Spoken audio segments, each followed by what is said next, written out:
I mean, Paul tries to describe this even more in Romans chapter 8 when he says that the creature was made subject to vanity, not willingly, but by reason of him who subjected the same in hope. The hope was of bringing many sons into glory. The writer of Hebrews in chapter 2 describes that. I mean, Jesus was ordained to come before the foundations of the world ever were.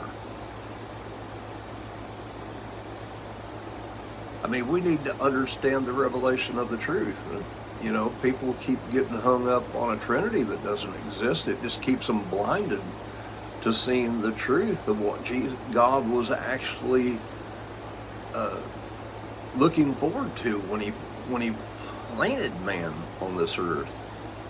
I mean, because he had to fall to the ground and die. This is what Jesus said of himself in John chapter 12. Unless a grain of wheat falls to the ground and dies, it remains alone.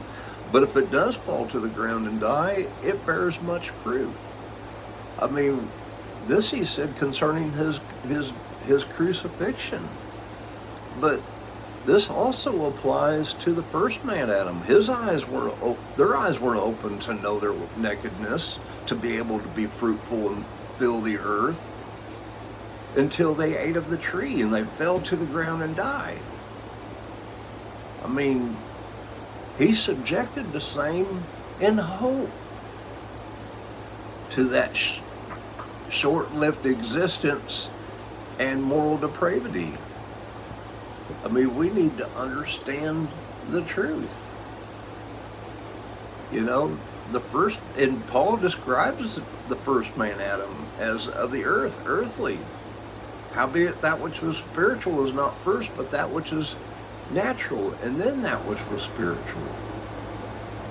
I mean, he's trying to show a revelation, because when we're born of that rock, that spiritual seed, that divine seed, that incorruptible seed in water baptism, I mean, and then we live by that faith, because in water baptism, we're dying to self. We're putting the flesh to death and putting on Jesus the Christ. It's not talking about the Holy Spirit. The Holy Spirit gives us power for obedience and to be his witnesses.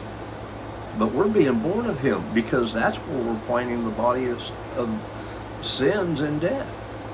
And then we live by that faith. I'm crucified with Jesus, even though I live, yet not I, but Christ lives in me. And the life I now live, I live by this faith of the Son of God who loved me and gave himself for me. I mean, in order to bear the image of the heavenly, we